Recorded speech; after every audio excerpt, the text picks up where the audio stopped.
신명기 18장 말씀 함께 읽겠습니다. 레위 사람 제사장과 레위의 온 지파는 이스라엘 중에 분깃도 없고 기업도 없을지니 그들은 여호와의 화제물과 그 기업을 먹을 것이라. 그들이 그들의 형제 중에서 기업을 가지지 않을 것은 여호와께서 그들의 기업이 되심이니 그들에게 말씀하심 같으니라. 제사장이 백성에게서 받을 몫은 이러하니 곧 그 드리는 제물의 소나 양이나 그 앞다리와 그 두 볼과 위라. 이것을 제사장에게 줄 것이요 또 내가 처음 거둔 곡식과 포도주와 기름과 내가 처음 깎은 양털을 내가 그에게 줄 것이니 이는 내 하나님 여호와께서 내 모든 지파 중에서 그를 택하여 내시고 그와 그의 자손에게 항상 여호와의 이름으로 서서 섬기게 하셨음이니라. 이스라엘 온 땅 어떤 성읍에든지 거주하는 레위인이 간절한 소원이 있어 그가 사는 곳을 떠날지라도 여호와께서 택하신 곳에 이르면 여호와 앞에 선 그의 모든 형제 레위인과 같이 그의 하나님 여호와 이름으로 섬길 수 있나니 그 사람의 몫은 그들과 같을 것이요 그가 조상의 것을 판 것은 별도의 소유이니라. 네 하나님 여호와께서 내게 주시는 땅에 들어가거든 너는 그 민족들의 가증한 행위를 본받지 말 것이니 그의 아들이나 딸을 불 가운데로 지나게 하는 자나 점쟁이나 길흉을 말하는 자나 요술하는 자나 무당이나 신헌자나 신접자나 박수나 초혼자를 너희 가운데 용납하지 말라. 이런 일을 행하는 모든 자를 여호와께서 가증히 여기시나니 이런 가증한 일로 말미암아 내 하나님 여호와께서 그들을 내 앞에서 쫓아내시느니라. 너는 내 하나님 여호와 앞에서 완전하라. 네가 쫓아낼 이 민족들은 길흉을 말하는 자나 점쟁이의 말을 듣거니와 내게는 내 하나님 여호와께서 이런 일을 용납하지 아니하시느니라. 내 하나님 여호와께서 너희 가운데 내 형제 중에서 너를 위하여 나와 같은 선지자 하나를 일으키시리니 너희는 그의 말을 들을지니라. 이것이 곧 내가 총회 날에 호렙산에서 내 하나님 여호와께 구한 것이라. 곧 내가 말하기를 내가 다시는 내 하나님 여호와의 음성을 듣지 않게 하시고 다시는 이 큰 불을 보지 않게 하소서. 두렵건대 내가 죽을까 하나이다 하매 여호와께서 내게 이르시되 그들의 말이 옳도다. 내가 그들의 형제 중에서 너와 같은 선지자 하나를 그들을 위하여 일으키고 내 말을 그 입에 두리니 내가 그에게 명령하는 것을 그가 무리에게 다 말하리라. 누구든지 내 이름으로 전하는 내 말을 듣지 아니하는 자는 내게 벌을 받을 것이요 만일 어떤 선지자가 내가 전하라고 명령하지 아니한 말을 제 마음대로 내 이름으로 전하든지 다른 신들의 이름으로 말하면 그 선지자는 죽임을 당하리라 하셨느니라. 내가 마음속으로 이르기를 그 말이 여호와께서 이르신 말씀인지 우리가 어떻게 알리요 하리라. 만일 선지자가 있어 여호와 이름으로 말한 일에 증언도 없고 성취함도 없으면 이는 여호와께서 말씀하신 것이 아니요 그 선지자가 제 마음대로 한 말이니 너는 그를 두려워하지 말지니라. 아멘. 이제 8월 첫날입니다. 이 한 달도 하나님 은혜가 가득하기를 진심으로 축복합니다. 계속해서 모세의 설교가 이어지고 있는데 이제 가나안 땅 들어가서 어떻게 지낼 것인가에 대한 말씀입니다. 오늘은 두 가지 정도로 이야기를 하는데 1절부터 8절까지는 레위인의 분깃에 대해서 레위인의 몫에 대해서 이야기를 하고 9절부터 마지막 절까지는 가나안 땅에 들어가거든 조심해야 할 것이 뭔지 이제 무속이나 또 우상 숭배하는 그것을 철저하게 금하고 하나님의 말씀을 전하는 선지자의 말씀을 잘 듣고 지켜라 하는 얘기입니다. 먼저 제사장과 레위인은 분깃이나 기업이 없으니 여호와의 화제물과 기업을 먹을 것이다. 여기 분깃, 기업 이런 얘기는 몫이라는 얘기입니다. 누구의 몫, 누구 몫, 레위인의 몫 그런 얘기죠. 기업 그럼 어떤 사업장을 얘기하는 것이 아니라 어떤 몫, 제사장의 몫, 레위인의 목 이런 얘기입니다. 그래서 제사장이나 레위인, 그러니까 레위인들은 성전에서 하나님을 봉사하는 사람들이고 그 레위인 가운데 아론의 자손들이 제사장의 역할을 하게 되었죠. 그래서 성막을 옮기기도 하고 설치하고 또 봉사하기도 하고 이제 사람들이 제사 드리러 오면은 그 제사 드리는 일을 도와주고 또 백성들을 위해서 기도하기도 하고 그것이 제사장의 역할이고 또 성전 봉사하는 일이 레위인의 역할이고 그래서 그들은 농사를 짓거나 목축을 하거나 뭐 따로 일을 하지 않습니다. 물론 이제 레위인의 그 지역 안에서 뭐 조그맣게 뭐 예를 들어 텃밭을 가꾼다 할지 뭐 그 정도는 하겠지만 그들의 본업이 그런 것은 아니고 오로지 성전 봉사하는 일을 하는 사람들이기 때문에 백성들이 바친 제물 가운데 일부를 이 제사장의 몫으로 레위인의 몫으로 이제 따로 구별을 했다는 얘기죠.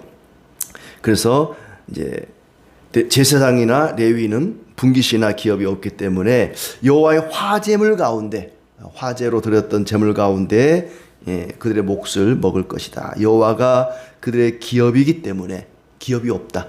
기업이라는 말은 이제 여기서는 땅을 가리키는 거죠. 각 지파별로 땅을 분배해서 나눠줬는데 레위인들은 땅을 나눠주지 않았습니다. 12지파 가운데 레위 지파는 따로 그들의 분깃, 그들의 기업을 나눠주지 않았다. 그 이유는 뭐냐? 하나님이 기업이기 때문에 나의 영원하신 기업, 나의 영원하신 기업 여호와께서 그들의 기업이 되기 때문에 따로 그들에게 땅을 떼어주지는 않았다. 대신에 각 지파별로 이제 그 성 안에 그들의 성읍 안에 레위인이 살 수 있도록 전국에 흩어져서 하나님 섬기는 일을 돕는 역할을 레위인들이 감당을 했습니다. 제사장이 백성에게 받을 몫은 어떤 것이냐? 소나 양의 앞다리, 두 볼, 위, 그리고 이제 곡식 가운데는 처음 거둔 곡식, 처음 거둔 포도주, 또 처음 거둔 기름, 뭐 이런 게 되겠죠. 양털도 처음 깎은 것은 제사장의 레위인의 몫으로 돌려라. 그러니까 레위인에게 드린 것은 하나님께 드리는 것으로 간주하는 겁니다. 그러니까 레위인이 받은 것을 하나님이 받은 것으로 간주해 주신 것이죠. 여기 나오는 뭐 내용들, 소나 양의 앞다리, 두 볼, 그러니까 제물로 드렸던 것 가운데 이런 것들은 레위인에게 주어서 레위인들이 먹을 수 있도록 해라. 그러니까 레위인들이 기업이 없고 땅이 없고 하나님 섬기는 일을 하지만은 그들도 먹고 살아야 되거든요. 그렇기 때문에 이런 것들을 주어라. 근데 그 내용을 보면 과도한 게 아닙니다. 그래 그렇게 뭐 무리한 요구를 하는 것이 아니다 하는 걸 볼 수 있고, 여기서 말하는 이렇게 레위인이나 제사장을 뭐 오늘날의 목사님 뭐 이렇게 생각해서 농사지어서 처음 난 것은 무조건 목사님을 드려야 된다. 뭐 소가 첫 새끼를 하면은 이놈은 목사님 거 갖다 드려야 된다. 이렇게 제사장은 뭐 목회자다 이렇게 연결 짓는 것은 곤란한 해석입니다. 우리 모두가 다 제사장이고 하나님이 우리의 영원한 기업이고 이제 신약 시대 오면은 모든 성도가 다 왕 같은 제사장이죠. 특별한 사람만 제사장이다, 레위인이다 이렇게 생각하는 것은 너무 시대착오적인 생각이 아닌가 생각이 듭니다. 또 이제 5절에 보면은 그들을 특별히 이렇게 먹을 것을 곡식을 고기를 이렇게 나눠 주는 것은 그들은 하나님 섬기는 일에 택함 받은 자들이기 때문이다. 하나님을 섬기는 일이 그들의 사명이기 때문에 그들에게 특별히 이런 부분들을 나눠줘야 된다. 특별한 이해가 또 이제 6절부터 나오는데 레위인 가운데 어떤 특별한 일이 있어서 부득이한 일이 있어서 이사를 갈 경우에 어느 지파에 소속되어서 하나님 섬긴 일을 돕다가 다른 지파 땅으로 부득이하게 어쩔 수 없이 이사를 가야 할 경우에도 그들은 새로운 지역에 가서 하나님 섬기는 일을 하고 똑같이 이렇게 제사장 레위인의 몫을 나눠주도록 그렇게 말씀하고 있습니다. 이제 9절부터는 가나안 원주민들의 가증한 행위를 본받지 말라. 이 가증한 행위라는 말이 참 많이 나오는데 쉽게 얘기하면 구역질 나는 일, 그런 얘기입니다. 하나님 보시기에 너무너무 가증스러운 그런 일들을 본받지 말라. 예를 들자면 10절에 자식을 불가운데로 지나가게 하는 일이나 점쟁이나 길흉을 말하는 자나 요술하는 자나 무당, 진원자, 신접자, 박수, 초혼자를 용납하지 말라. 죽은 자를 불러내서 뭐 미래 일을 묻는다 할지 앞으로 어떤 일이 일어날 것인가, 내 앞날이 어떻게 될 것인가 사람들이 궁금해합니다. 그러나 그걸 알 필요가 없습니다. 우리는 하나님께 다 맡기고 가는 거기 때문에 우리가 뭐 앞으로 어떤 일이 일어날 것인지 궁금해할 필요도 없고 또 알려고 할 일도 없지 않나 싶습니다. 사람이 참 좋은 일은 천천히 물드는데 나쁜 일은 되게 쉽게 빨리 물드는 것 같아요.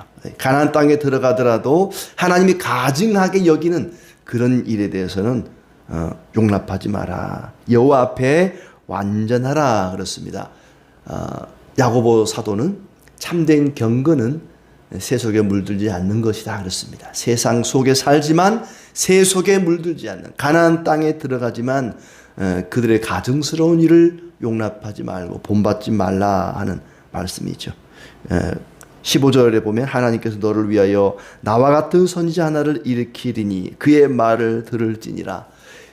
가나안 땅에 들어가서도 그들을 본받지 않기 위해서는 선지자의 말씀을 들으라는 얘기입니다. 하나님께서 모세와 같은 선지자를 한 사람 세울 텐데 그의 말을 들을지니라. 왜냐하면 16절에 보니까 시내 산에서 이스라엘 백성들이 하나님께 간청을 했죠. 하나님이 직접 말씀하시면 우리가 죽을 것 같습니다. 그러니 하나님이 직접 말씀하지 마시고 모세를 통해서 말씀해 주시옵소서. 근데 이제 모세가 죽지 않습니까? 그럼 누구를 통해서 말씀할 것인가? 모세는 나와 같은 선지자를 또 세울 것이다. 그의 말을 들으라. 결국에는 이제 그 사도행전에 가서도 나오지만은 나와 같은 선지자, 모세와 같은 선지자는 누구냐? 예수 그리스도를 가리킵니다. 예수님이야말로 모세와 같은 그런 선지자죠. 그의 말을 들으라. 하나님께서 그들이 했던 말, 시내산에서 했던 말씀, 하나님이 직접 말씀하면 우리가 죽을 것 같습니다. 모세를 통해서 말씀하옵소서 했던 것을 좋게 여겨서 선지자를 통해서 말씀하십니다. 그리고 모세 이후에 계속해서 선지자들을 보내서 말씀하셨죠. 그리고는 궁극적으로 예수 그리스도를 보내서 말씀하셨습니다. 그래서 나와 같은 선지자 하나를 일으킬 것이다. 내 말을 그의 입에 둘 것이다. 그러니 누구든지 내 말을 듣지 않으면 벌을 받을 것이다. 그리고 또 하나 주의할 점이 20절에 나오는 대로 하나님께서 명하지 않은 다른 말을 마음대로 전하거나 다른 신의 이름으로 전하는 선지자는 죽일 것이다. 그 가짜 선지자다. 나는 하나님의 선지자입니다 라고 말하면서 하나님 말씀을 전하지 않거나 또 하나님의 선지자라고 말하면서 다른 신의 이름으로 전하는 자는 가짜다. 그러니 그의 말은 듣지 말고 죽일 것이다. 두 가지 잘못된 경우죠.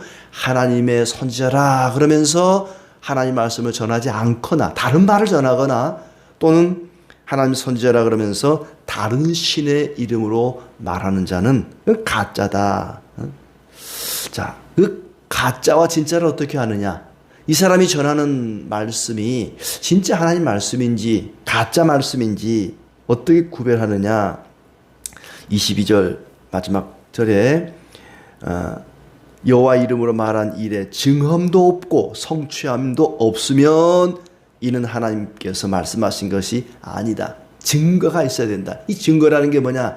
삶으로 나타나야 된다는 것입니다. 선지자가 하나님 말씀을 전하고 그 전한 말씀을 자기의 삶으로 증거해야 되는 겁니다.